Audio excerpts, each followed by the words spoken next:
Nicaragua is a place of intense beauty. Everywhere you look are bold, brilliant colors.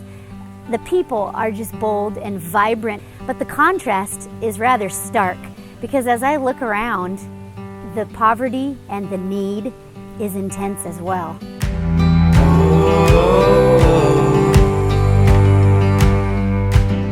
One of the coolest things that's happened for me since sponsoring my little one here in Nicaragua is that it's kind of become like a portal into another world. Meeting Rosemary was completely surreal. Part of me was aware how rare and special the visit was, but part of me felt like I was just sitting in the backyard with some friends hanging out. And one of the coolest parts was when I gave her a yo-yo, we asked her, "Do you know what this is? Do you know how to use it?" And she just shook her little head no, very shy.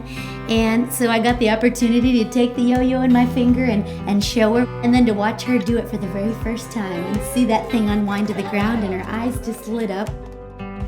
Rosemary's mother asked me to pray for her daughter's health and her education, and as we linked hands and we took our hearts to the Lord, I just absolutely cherished the thought that God had actually already gone before Rosemary and her family and answered that mother's desperate prayer 4 years before when He brought Food for the Hungry to their community.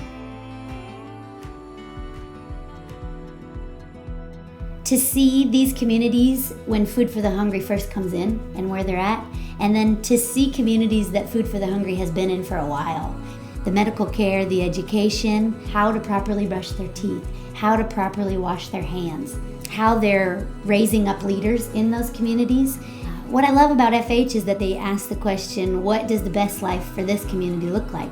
They come in with the intention of building them up to be able to sustain themselves and to get to the point where they're thriving so much that they're actually helping other communities, and it's a ripple effect from there.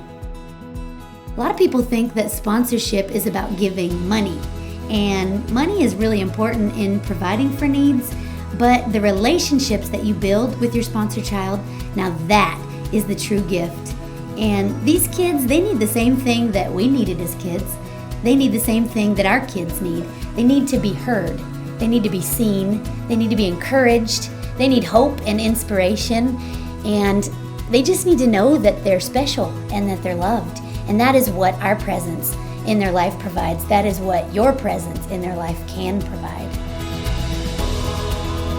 My hope is that more and more people will begin to realize how they can join with Food for the Hungry through things like child sponsorship in order to completely abolish poverty worldwide.